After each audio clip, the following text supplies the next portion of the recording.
bem-vindo a mais um Papo de Psi. Eu sou a Mariana. Eu sou a Lidiane. E hoje inauguramos mais um novo quadro. Nós tivemos um retorno muito positivo dos nossos ouvintes sobre um episódio que fizemos há algum tempo, em que a gente trouxe uma leitura de um conto, o conto Sapatinhos Vermelhos.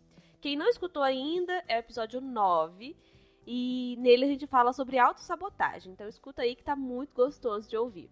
Bom, e pensando nesse retorno que a gente teve, a gente resolveu deixar um quadro fixo aqui para falar sobre contos com vocês, mitos e outras histórias. Então, sejam bem-vindos ao nosso novo quadro Era uma Vez.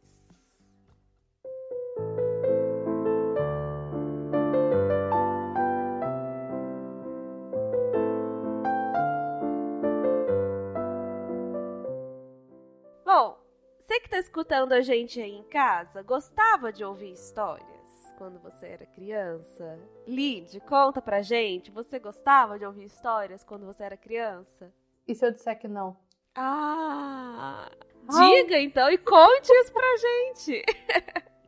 Você falando isso agora, eu tô aqui pensando, porque acho que não era um hábito, talvez, de passar muito história, senão eu pelo menos não lembro da minha mãe contar história, assim. A minha avó, talvez, algumas vezes, mas como eu ficava muito com a minha avó, acho que deve ser por isso. Não é que eu não goste, né? Talvez não tivesse o hábito. Estranho isso. Nossa, aí depois ainda me causa uma angústia, ainda vou ter que ir pra terapia pra ver isso. Sacanagem. Aí na vida adulta vai falar sobre contos de fada, vai estudar sobre contos de fada. Olha só que compensatório, né? Exatamente. Você sabe que eu sempre achei também que eu não tinha esse hábito na infância.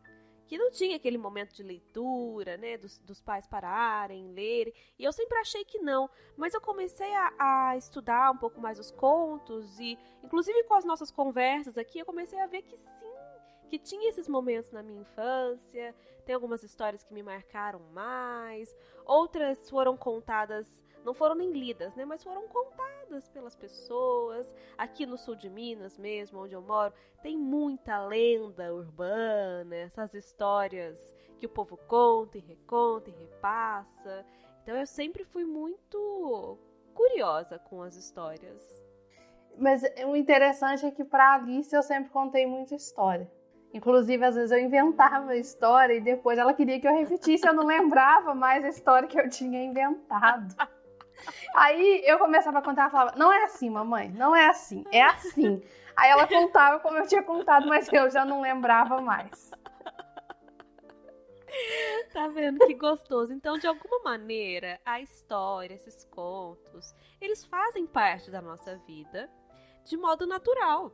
Sim. Então, como isso, talvez por isso tenha feito tanto sucesso, o pessoal tenha gostado tanto de ouvir os contos, e hoje a gente vai contar mais um para vocês e conversar sobre isso. Na semana passada, nós conversamos no Papo Flix sobre o encontro de um homem com o seu lado feminino, lá no filme Her. E então, nada mais justo hoje do que a gente falar do encontro de uma mulher com o seu lado masculino. Certo? Certo. Então, Justo, né? Isso, justíssimo. Justíssimo, porque aqui a gente é justa. Sim. A gente tenta ser justa. Então, para isso, a gente vai usar como referência hoje uma história diferente. Uma história que talvez não seja assim tão conhecida. Aliás, acho que não é, as pessoas não conhecem esta história, mas podem conhecer essa estrutura de história. A gente vai usar um mito indígena para conversar com vocês hoje, um mito do povo Bororo. O mito chama o mito de Bakororo e Itubori. Espero que eu tenha falado certo. Falou. Que é um mito que ele tá no livro Lendas do Índio Brasileiro, de Alberto da Costa e Silva. A gente vai contar aqui um pouco do nosso jeitinho, dando uma ênfase em algumas coisas. Mas se você quiser ler o mito na íntegra, você pode procurar nessa referência.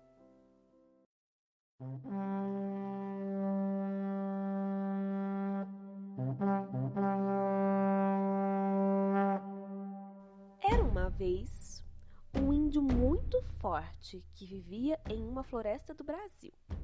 Um dia, quando foi pegar leite pela manhã, ele encontra uma onça chamada Adugo. Adugo o atacou e ele, muito forte, reagiu. Ficaram ali lutando pela manhã toda, até que o sol estivesse no meio do céu. O índio já não aguentava mais, estava muito ferido e iria morrer. Ele, então, pediu à onça: "Por favor, onça, misericórdia, deixe-me viver." A onça, por sua vez, disse que não o devoraria e o deixaria viver, mas com uma condição: "Sua filha deve se casar comigo." O índio concordou e disse que falaria com a filha assim que chegasse em casa. Adugo, a onça, o alertou: "Mande sua filha vir até minha casa na floresta. Porém, a minha casa fica na última caverna da floresta. O caminho é muito difícil e nele sua filha vai encontrar vários animais parecidos comigo, mas eles não serão a onça." Então Adugo descreve para o índio como era sua pelagem, os traços e características de como seriam esses animais que ela encontraria no meio do caminho. Ao chegar em casa, o índio conta para sua filha o que havia acontecido. A menina, muito inteligente, entende a situação e aceita imediatamente seu destino. Então a menina entra na floresta para procurar a onça, Adugo. Ao final do primeiro dia, já à noite, a menina, muito cansada, encontra uma caverna para descansar. De lá sai um bicho, mas a menina não via muito bem, pois já não havia luz. O animal então perguntou: "Ora, onde você está indo, menina?" "Estou indo encontrar a onça, com quem vou me casar." O animal rapidamente diz: "Pois bem, eu sou a onça. Entre, descanse, passe a noite comigo." A menina aceita o convite, mas pela manhã, já com a luz do dia, percebe que o animal não era a onça, era na verdade um outro animal, Irara. Então, Irara disse que iria sair para caçar e trazer comida para a menina, mas na volta eles iriam se casar. A menina então espera a Irara sair e foge. Ao chegar o fim de mais uma noite, novamente a menina encontra com outro animal, que diz ser a onça, mas pela manhã ela percebe que não é. E assim, isso acontece por várias e várias vezes, até que depois de muito caminhar, ela chega à toca da onça, que sai e lhe pergunta: "Ora, onde você está indo, menina?" A menina, já um tanto quanto desconfiada, responde que estava indo se encontrar com a onça, com a qual iria se casar. A onça diz: "Pois bem, eu sou a onça. Entre, descanse, passe a noite comigo." Pela manhã, já com a luz do dia iluminando a pelagem do animal, ela percebe que finalmente havia encontrado a onça. Então ele saiu para caçar e depois disso, os dois comeram e Adugo e a menina se casaram. Um tempo depois, a menina engravida. E quando está prestes a dar à luz, Adugo, que era muito atencioso e preocupado com sua amada, lhe alerta: "Escute, menina, vou sair para caçar, mas o momento é perigoso. Aconteça o que acontecer, você não pode rir." A onça sai para caçar e a menina fica à espera do seu retorno. Chegou então um bicho horroroso e nojento, Marugodo, uma lagarta enorme. A menina não o via, pois ele estava do lado de fora da toca. Marugodo começou a falar coisas indecentes e engraçadas à menina, que tentou segurar o riso, mas não aguentou. Deu uma pequena risadinha e morreu. Adugo, ao chegar em casa, ficou muito triste ao ver sua amada morta, mas percebeu que em sua barriga as crianças ainda viviam. Então, com suas garras e presas, rasgou a barriga da menina e retirou de lá 2 bebês, com forma humana, mas com os olhos e pele de onça. As crianças ainda não estavam prontas para nascer. Então Adugo as colocou em uma cabaça para que continuassem a se desenvolver. As crianças cresceram sadias e fortes. Assim que já podiam falar e andar, Adugo as tirou de dentro da cabaça. Porém, as crianças começaram a perguntar ao pai onde estava sua mãe. Adugo então conta o acontecido e as crianças desejam se vingar do monstro que causou a morte da mãe. Então, um dia, finalmente, conseguem capturar Marugodo e decidem queimá-lo do lado de fora da caverna. Adugo, seu pai, alerta: entrem na caverna, vocês não podem olhar. Mas os meninos, teimosos, não obedeceram ao pai. O primeiro, Bacororo, abre os olhos para ver o monstro queimando e tem os mesmos queimados por uma fagulha que sai da fogueira. Seu pai lhe ordena: vá para a água, vá para a água. E de lá o menino sai, com a visão recuperada, mas agora com os olhos e pele de homem.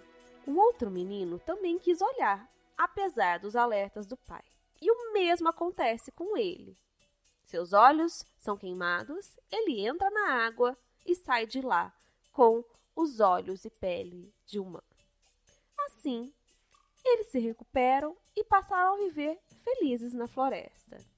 Até que os meninos, agora já adultos, começam a ver que os animais caçavam seres humanos.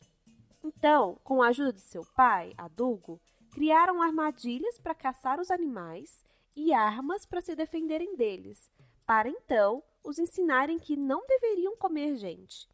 E assim foram caçando animal por animal e sussurrando em seus ouvidos uma canção que dizia que não deveriam mais caçar os homens. Feito isso, todos os animais passaram a não devorar mais os humanos e todos puderam viver felizes para sempre na floresta.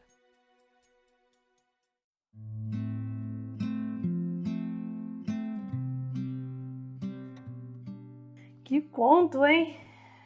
Que conto! Parece que não tem fim, né? Parece que quando acaba, começa de novo conflito. Acaba, começa de novo conflito.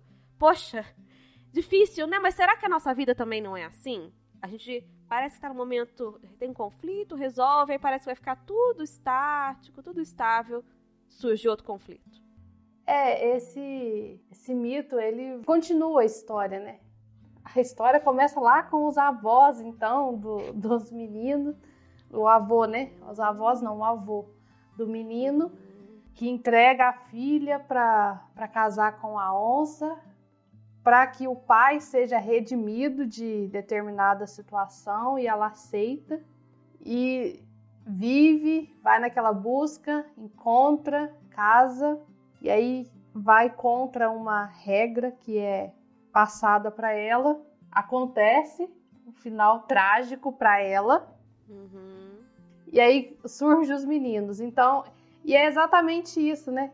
Tem sempre uma morte, uma vida, tem um sofrimento, mas também tem algo de bom acontecendo. Essa é a nossa vida. Se a gente parar para olhar, é assim que a nossa vida acontece. Às vezes coisas têm que morrer para algo nascer, para algo viver e para algo continuar. E certos desafios vão sendo passados, às vezes, de geração para geração. Mas aqui a gente quer falar da jornada de encontro, a jornada da mulher de encontro com o seu lado masculino, que na verdade não está fora, ele habita dentro. Mas quem está escutando pode estar achando isso um pouco estranho, pode nunca ter ouvido falar disso, então vamos explicar um pouquinho para o pessoal, Lid, o que é esse lado masculino que nós estamos falando, o que a gente quer dizer com esse lado masculino na mulher? Primeiramente, quando a gente fala lado masculino, logo já vem aquela questão assim da orientação sexual ou ligada à sexualidade. E não é disso que a gente está falando. A gente está falando de aspectos masculinos que compõem a nossa personalidade ou a nossa psique individual. E isso porque nós somos formados biologicamente pelo aspecto masculino e feminino. Então, se eu sou uma mulher, eu tenho aspectos masculinos que compõem a minha personalidade. essa composição, essa referência, vai sendo formada pelas referências masculinas que eu tenho na minha vida. Primeiramente é o pai, ou quem exerce essa função de pai na vida da mulher. Depois é o professor, algum mestre, o namorado, o marido, e o irmão também faz parte. Então, todos aqueles homens que são referências para a mulher ajudam a compor esse aspecto do masculino. Pois é, mas afinal de contas, o que é esse aspecto do masculino que nós estamos falando? Semana passada, a gente falou de um aspecto feminino no homem, com o filme Her, que a gente já tinha comentado por aqui, né? Quem assistiu o filme talvez tenha conseguido identificar um pouco disso, quando o personagem começa lá a descobrir as suas emoções. Então, quando a gente fala de feminino, lado feminino no homem, a gente está falando um pouco das emoções, dos afetos. Mas quando a gente está falando de lado masculino na mulher, a gente vem trazer talvez um oposto. Talvez não, né? É um oposto, que é a racionalidade, que são esses traços mais lógicos, práticos. A gente tem isso na nossa história cultural também. E outras histórias também, em outras culturas, como a gente percebe na cultura do yin e yang, né? Masculino, princípio masculino e feminino, ativo, passivo. E não ativo e passivo no sentido de que um faz e o outro só espera.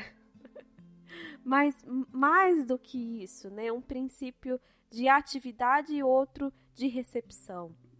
Então, quando a gente fala de feminino e masculino, a gente está falando um pouco disso. Então, o que a gente quer conversar aqui? De vários traços de um masculino, de uma mulher, que é essa mulher da história, que na verdade somos todas nós. E esses traços que a gente fala, essas características, são características que são pertinentes ao aspecto masculino da humanidade. Porque isso, se a gente não olha... é do homem. Não. É da humanidade. Nem da mulher. Isso. Porque se a gente volta e olha a nossa história, a história da humanidade, a gente vai ver que o homem sempre foi para caça, para luta, mais racional, mais, né, essa questão do planejamento. A mulher não, o feminino, tem mais essa característica de nutrição, de acolhimento, de cuidado. Então, é disso que a gente está falando, porque senão acha que a gente está falando do homem. Não, a gente está falando do masculino, é algo mais amplo. O masculino, ele habita o homem, mas também habita a mulher. Sim. Assim como o feminino habita a mulher, habita o homem. Bom, mas vamos falar da nossa personagem, né? A menina. Interessante, né? Que não tem nome. É a menina. É a menina. De quem a gente quer falar, mas ela não tem nome. Então, a menina... ela, no começo, é aquela menina bem ingênua de vários contos de fada, né? A que acha que sabe tudo. Não, pai, eu vou lá, me sacrifico por você, vai ser fácil. E, no final, ela vê que não era bem assim, né? Ela tem até um final trágico. Então, quem aí não se identifica com esse aspecto do feminino, às vezes ingênuo, às vezes... destemido, mas não um destemido preparado para isso, um destemido na ingenuidade mesmo. Então, começa assim a história, com esse feminino um pouco ingênuo que vai entrar numa aventura. Bom, não tem jeito, a vida chama para as aventuras, as pessoas estando preparadas ou não, né? A menina achou que estava, talvez estivesse na medida que ela precisava estar. Ou talvez fosse exatamente isso que precisasse, mesmo sem estar preparada, ir de encontro. Quando isso não, né? Quantas vezes isso não acontece na nossa vida, na vida de quem está escutando, né? Alguns chamados, dá vontade de recuar, mas tem como. A menina não ficou com vontade de recuar, não, né? Porque talvez ela tivesse muito esse desejo do sair, de libertar-se, e ela vai para a floresta. E a floresta, simbolicamente, tem uma representação forte desses nossos conteúdos inconscientes, desses nossos conteúdos instintuais também. Então, a menina, ela precisava crescer. E para crescer, ela foi para a floresta. E isso lembra muitos rituais rituais de passagem, né, que acontecem em determinadas culturas. É porque a nossa cultura contemporânea já não tem muito esses ritos de passagem, mas antes tinha muitos ritos de passagem. Tanto a menina quanto o menino precisava ir para essa floresta, se perder nessa floresta para poder vencer os desafios e crescer. Pois é, e até aí a menina tinha uma figura masculina muito importante de referência, que era o pai, tanto que ela aceitou se sacrificar por ele, né? Mas precisou mudar essa figura de referência. Primeiro ela passou para o pai, depois ela foi passar isso para a onça, que foi o parceiro, né, que ela escolheu. Mas antes de passar para a onça, ela caiu em tanta cilada, mas tanta cilada, coitada. E o interessante é que a cilada acontece justamente quando ela tinha pouca visão, quando não estava enxergando direito, pouca luz. E isso acontece com a gente. Muitas vezes a gente não está enxergando direito e vai sendo confundido, né, por certas questões que acontecem na nossa vida, e a gente vai, vem aqui, eu sou a onça, entra na caverna. Quando vê, meu Deus, já fiz tudo errado. E aí tenta de novo mais uma vez. E vai. Interessante Vai, né, Lídia? Interessante pensar assim que é mais fácil culpar os outros animais, né? Tadinha, enganaram a menina. Mas ela também se deixou enganar. Sim. Ela sabia muito bem o que ela tinha que procurar, como deveria ser, mas ela estava cansada. E às vezes o cansaço faz com que as pessoas não enxerguem aquilo que elas precisam enxergar. É igual criança, quando tá ali chorando, fazendo birra, fala, então dá, vai, faz o que você quer fazer. Porque não tá tão cansado que você desiste de lutar. E talvez é isso que acontece. Muitas vezes a gente desiste de lutar e se entrega. E precisa disso também para um crescimento. Para um crescimento e um aprendizado. Se você não aprende a lidar com esses erros, se é que a gente pode dizer que é um erro, como é que você vai saber o que é o certo? É, perfeito, né? Para saber o que é o mal, precisa saber o que é o bem. Para saber o que é o bem, precisa saber o que é o mal. Bom, mas enfim, a menina ela tá projetando esse masculino nessas figuras, né? Ela projeta na irara, projeta nos outros bichos que aparecem, projeta na onça. Mas no fim da história dessa menina, né, que não é o fim da nossa história, mas no fim da história dessa menina, ela percebe, é forçada a perceber, simbolicamente a gente traz essa leitura, né? Ela precisa ver que o masculino, ele não habita fora, não é o pai, não é o marido, não é o ídolo, o masculino habita dentro. E simbolicamente o mito traz o masculino literalmente dentro, né? 2 filhos meninos que nascem após a morte da menina. Então a gente pode pensar simbólico, né, que não é necessariamente que a mulher morreu e tudo mais, mas a menina ficou para trás depois desse nascimento, dessas 2 crianças, desses 2 aspectos masculinos novos. Isso é algo bem simbólico, porque é o que a gente sempre fala, quando nasce o filho, tem que nascer a mãe. A menina tem que ficar para trás, tem que nascer a mulher. O mito traz isso, né? Essa história traz isso, desse masculino dentro, desses aspectos dentro, desse aspecto positivo, porque é só no contato que ela tem com aquele masculino, e que no caso é a onça, representado pela onça, um masculino talvez mais instintivo, mais primitivo, mas que em alguns momentos da história a gente pode pensar, né? Nossa, mas a onça não devora a menina? Isso. Não. Porque ela aprende a se relacionar. Dá medo de encontrar com esse masculino primitivo, que é o primeiro, né? Que ela vai entrar em contato. Porque é feroz, porque talvez não tenha entrado em contato com ele ainda, assusta. Mas não é isso que a onça faz. A onça, na verdade, é quase um segundo pai para ela, né? Sim, porque ela aprende a se relacionar. E é interessante que se a gente olhar na história da Bela e a Fera, também é a mesma lógica. A Bela, quando aprende a se relacionar com a fera, ele se transforma num príncipe. Então, a gente precisa aprender a relacionar com esses aspectos masculinos em nós. No sentido de, se a gente se torna muito racional, uma mulher muito racional, aquilo toma conta e faz a gente perder a nossa energia. A energia de conexão com o feminino. E até com o masculino, né? Porque o masculino ele passa a assumir um aspecto muito assustador para essa mulher e para os homens e outras pessoas que rodeiam essa mulher. Vamos trazer um exemplo mais prático para as pessoas entenderem, né? Aquela mulher, talvez, que decida tudo na família, que resolva tudo e se mostre aquela que é o pilar, que segura tudo, que ela dá conta de tudo. Só que ao mesmo tempo que ela diz que ela dá conta de tudo, ela não dá espaço para as outras pessoas agirem, atuarem, terem seus papéis também. Então ela fica sendo uma mulher centralizadora, de poder.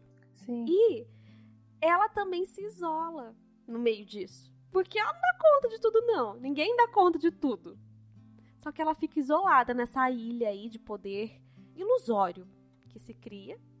E parece que nada abala, mas por dentro tá tudo bem abalado. Então esse é um dos exemplos de uma mulher que está aí, talvez, com um masculino um pouco desequilibrado. A mulher, quando tem esse masculino desequilibrado, ela tem muita opinião. E muita opinião, talvez não fundamentada, porque ela quer brigar. Ela quer brigar no sentido, a minha palavra é a que vale. A minha resposta é a que está certa. Ela não dá espaço para o outro dar opinião, não tem democracia. É algo muito autoritário. Ditadura. É uma masculino. ditadura. E, gente, por não perceber isso ou desconhecer isso, que muitas vezes a gente acha, não, ela é difícil mesmo. Não é difícil, às vezes está com esse masculino muito polarizado. Ou o oposto.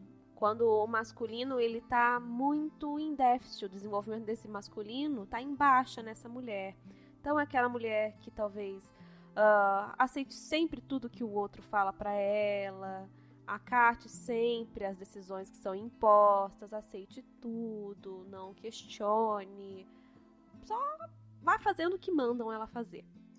É por isso que conhecer esse aspecto masculino que existe em nós, mulheres, é importante para fazer esse equilíbrio, para fazer essa união, né, desses aspectos opostos, masculino e feminino.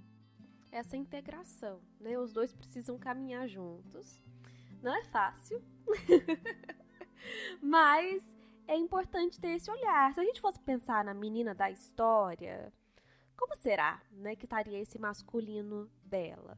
A princípio, o masculino era projetado no pai, que era um índio forte, caçava e tudo determinava. Depois a onça, que caçava para ela, dava comida para ela e também continuava tratando ela como uma menina. Sim. Então, projetada, se a gente fosse pensar em pessoas, né, projetada nesses outros aspectos, essa menina estaria com um masculino em baixa. Mas se a gente fosse pensar, que é a leitura que eu gosto mais de fazer, que esses aspectos, na verdade, eram aspectos da menina, aspectos masculinos dela, olha como estavam fortes, mas não fortes, assim, estavam enrijecidos. Ainda não estavam desenvolvidos, né? Isso, não foi lapidado, aquela pedra bruta. Tanto que na história, então, ela precisa morrer para nascer o novo de dentro dela. O novo é retirado por esse masculino antigo, que é a onça. A onça com o seu instinto, eu achei isso pesado, mas importantíssimo. A onça, ela não faz o neném nascer igual o neném nasceria normalmente. Ela rasga a barriga da mãe com as garras e com as presas. Então, mostrando que é o instinto que fez aquele novo masculino nascer. Isso aí é um masculino bem ainda imaturo, mas que já tem já está mais lapidado que esses masculinos anteriores. Isso, porque, né, o masculino, esses bebês, conta na história que eles ainda não estavam na hora de nascer, tanto que eles tiveram que ficar dentro de uma cabaça, terminando de se desenvolver. Então, eles não estavam prontos para o nascimento, mas nasceram. E nasceram meio que metade homem, meio que metade onça. Mas não foi qualquer traço deles que veio com forma de onça, né? Foi a pele. A gente pode pensar em persona, em aspectos que eles precisam desenvolver depois. E os olhos. Então, eles sentiam com a pele de onça, com instinto, e também viam com instinto. E não é assim que a gente nasce mesmo? Instinto. A gente não nasce racional. A gente vai se desenvolvendo. Mas a gente nasce por instinto. Você falando, agora eu fiquei pensando nessa questão da menina, né? A onça estraçalha. E quando um instinto vem com muita força, é sinal que tem muita resistência. Então, provavelmente, me faz pensar que talvez essa menina estivesse resistindo para crescer. E aí, não mais é necessário crescer, vem o instinto estraçalha para esse novo aparecer.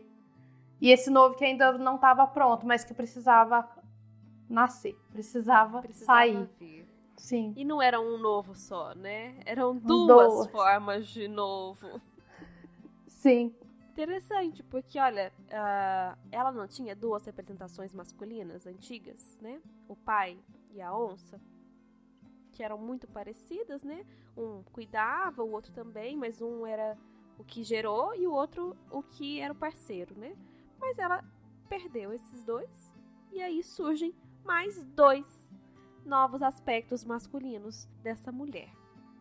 Ingênuos eles também, né? Apesar de novos e talvez, como você falou, né, um aspecto talvez mais desenvolvido desse masculino ou não, mais lapidado, muito ingênuos, né? Nasceram, já quiseram lutar contra o vilão, o predador, o monstro, ousados, quiseram olhar o monstro morrer, apesar dos alertas do pai, né? Mas, olha, será que ingenuidade, como foi com a menina, é sempre um traço negativo? Será que... Sei, o que você pensa disso, Lid? Me veio um tanto de coisa na cabeça agora. Na verdade, o que eu acredito é que as coisas não são nem negativas nem positivas, elas são. E depende da forma que a gente se relaciona com essas coisas que vai dizer se é algo positivo ou negativo. Uhum. Porque, ao mesmo tempo que ela era ingênua, traz que ela era inteligente. Uhum. E a ingenuidade, se a gente olhar, ela está muito relacionada com a infância. As crianças são muito ingênuas, tanto é que a gente tem que ficar cuidando para que elas não se machuquem, porque elas não têm esse discernimento que a gente tem. Se for ali, vai machucar. Se pular de certa altura, vai machucar. Se subir, vai machucar. Não, elas só querem. Pois é, e tanto que ela não aguentou se segurar quando o monstro apareceu. Ela não aguentou. Porque criança não aguenta mesmo. O aspecto infantil. A gente não tá falando da criança necessariamente, mas do aspecto infantil da psique. É Sim. assim mesmo. Algumas regras não vai respeitar, não vai conseguir, não vai suportar. Só que na história esse aspecto infantil teve um fim trágico, porém necessário. E aí que entra essa questão da nossa resistência. Quando a gente resiste demais para finalizar um ciclo, para iniciar outro ciclo, ou para tomar uma decisão, para fazer uma escolha, algo vai acontecer e na mesma proporção e intensidade daquela resistência que a gente tem.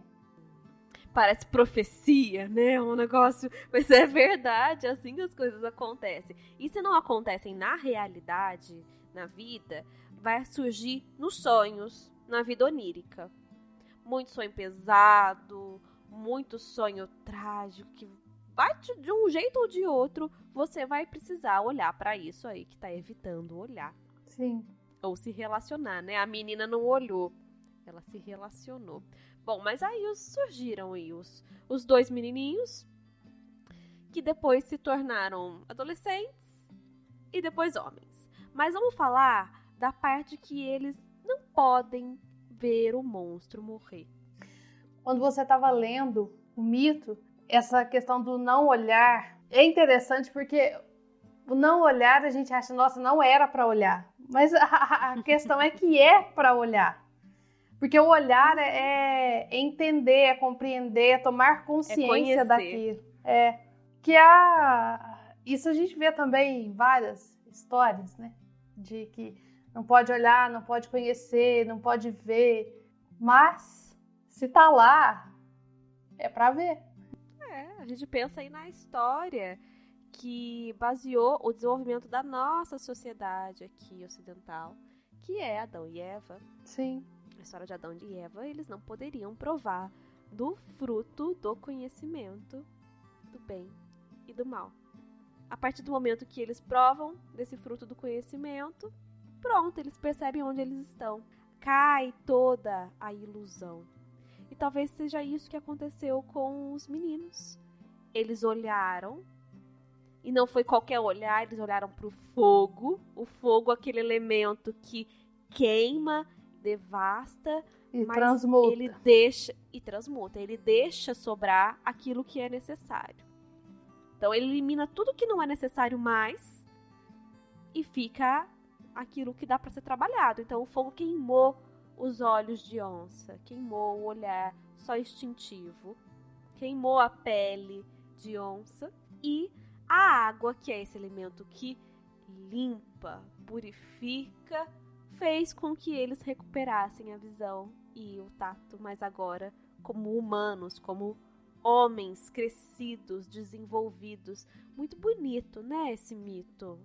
Esse mito é fascinante, assim. Eu tenho visto alguns mitos indígenas e a cultura, a forma, a oralidade com que eles contam os mitos, as histórias, porque os mitos para os indígenas vai falando, é a forma deles falarem da tradição deles, de passar os ensinamentos deles para os mais novos. Então, assim, são lindíssimos os mitos. E esse é um deles, né?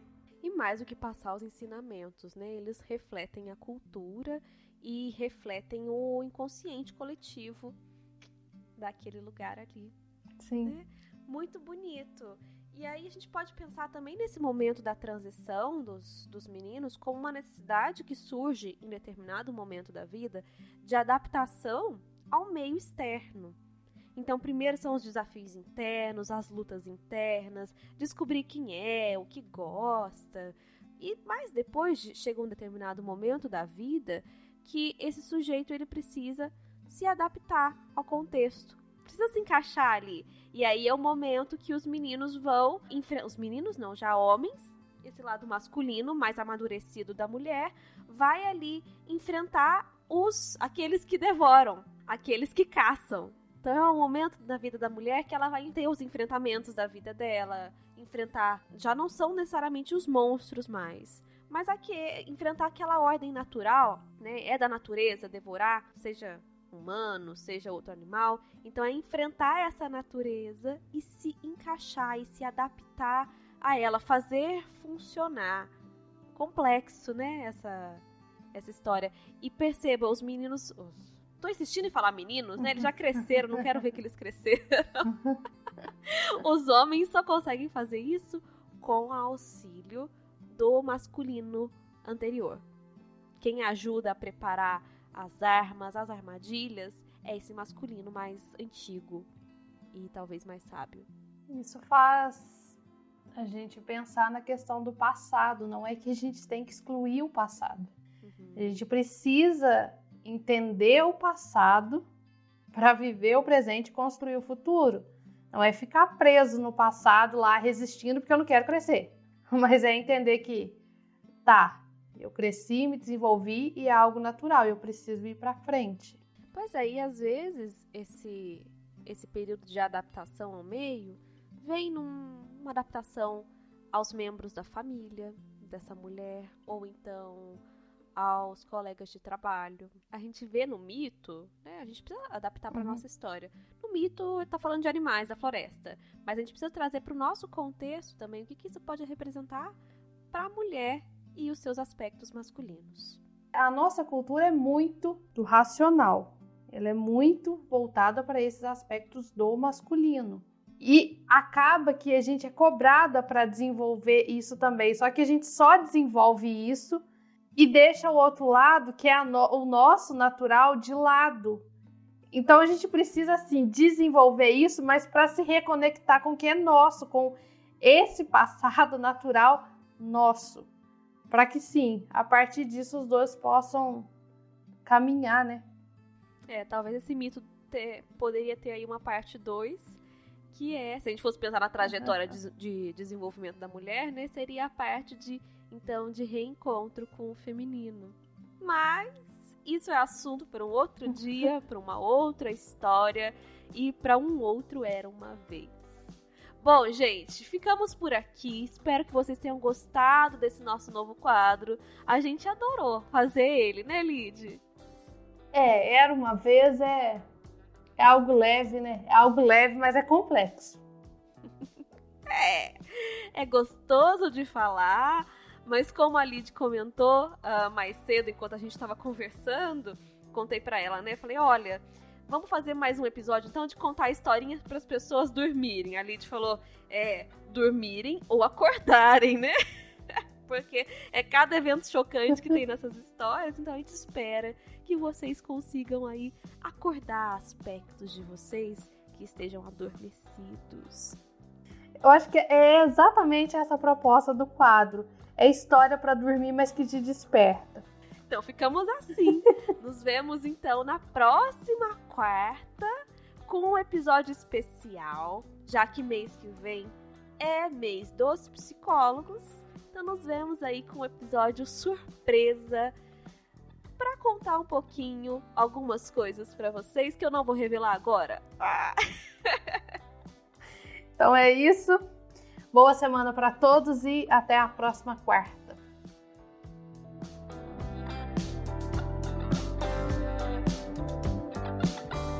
E se você quer conhecer um pouco mais sobre o nosso trabalho, segue a gente nas redes sociais. O meu Instagram é @marianaalvespc e o da Lid é @lidianegouveia_psicóloga. E não se esqueça, toda quarta um episódio novo para você escutar de onde estiver e quando quiser.